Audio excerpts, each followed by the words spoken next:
But first, let's begin with Attorney General Jeff Sessions announcing this week that a federal prosecutor is now looking into alleged FISA abuses by the FBI. But some Republicans say it's still not enough. Joining me now with reaction from Florida, Congressman Ron DeSantis. Congressman, thank you so much for taking time out of your Saturday night to be with us. We very much appreciate it. Good evening. So what is your reaction to Attorney General Jeff Sessions saying this week that he's going to allow this U.S. Attorney of Utah, John Hubert, to look into this first and then take his recommendation about whether a special counsel is needed to look into FISA abuse under the Obama administration?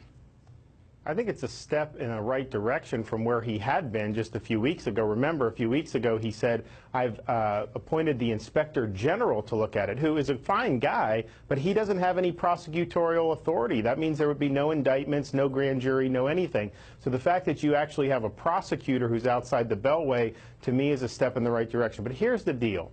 There was a special prosecutor appointed to pursue President Trump when there was no evidence of a criminal violation involving Trump's campaign and Russia. In this instance, we have a lot of evidence that there were statutes that may have been violated, false statements made to Congress, false statements made to investigators, Andrew McCabe. You have potential obstructing a congressional investigation, disclosure of classified information. So you have all those things, and clearly the Justice Department has a conflict because they can't investigate themselves. So to me, it seems the case for a special counsel in this instance is much stronger than it was when Rosenstein appointed Robert Mueller.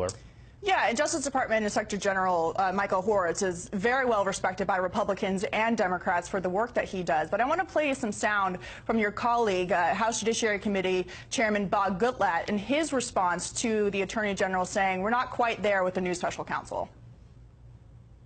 We really think this should be an investigation outside of the Department of Justice altogether, is why we continue to call for a special counsel.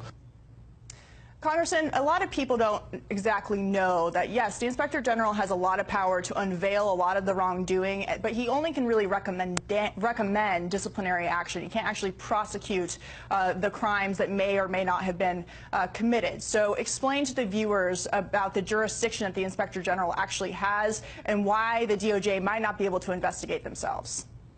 Well, the Inspector General is not a prosecutor. So if you identify a criminal violation, he doesn't go to a grand jury and get an indictment. Indeed, he can't go to a grand jury and subpoena evidence. He can't even bring witnesses in who are not already inside the Justice Department or FBI to question them. So it has a role, and I think this Inspector General is well respected, but it's more of a bureaucratic function to try to see what the department can do better. When you have evidence of wrongdoing, that calls for somebody that has prosecutorial authority. I mean, just think of the news with Andrew McCabe lying 4 times to other agents or in the Inspector General. Now, Mueller has gone after Michael Flynn for making one supposed false statement. Papadopoulos, one supposed false statement. Here you have 4. So the average American, if they lie to the FBI, they get indicted. But the deputy director, if he lies 4 times, then he just goes to the Inspector General, and that's it. So we have to have equal justice that applies not just to the average American, but also to those people in those high levels of authority. Well, speaking of equal justice for all Americans, have you seen the Inspector General report that the Inspector General has been working on, looking into how the FBI handled, including former Deputy Director of the FBI, Andrew McCabe, how they handled the Hillary Clinton email investigation? Have you seen that? What kind of insight can you give us?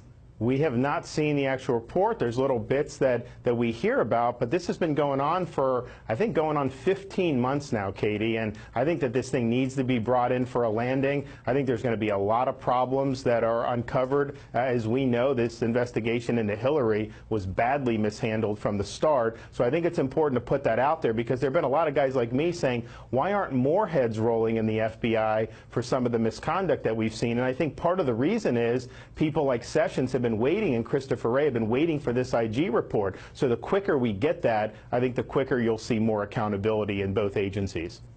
I think that's the key question, because people see these reports come out, they see Congress working to try to bring some kind of accountability.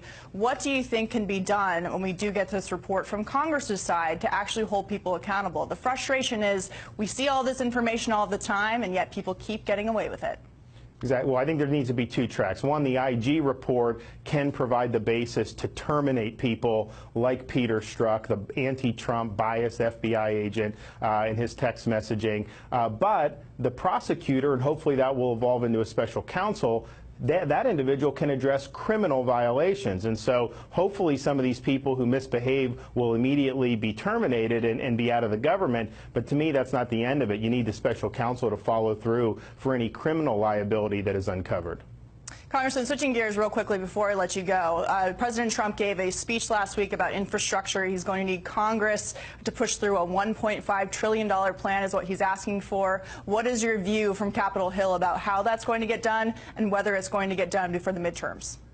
The most important thing he's identified is making these projects go on time, cutting all the bureaucracies, the red tape, so that if a project is authorized, it could actually be done on time and hopefully ahead of schedule. That's not the norm now. So the dollar signs, to me, I think that's going to be debated. But if he's really streamlining a way forward for infrastructure, even the existing dollars we have now will actually be put to good use. And I think you'd see a big-time improvement. All right, well, we'll wait to see how that fight plays out on the Hill. Congressman Ron DeSantis, thanks so much for your time. Thank you.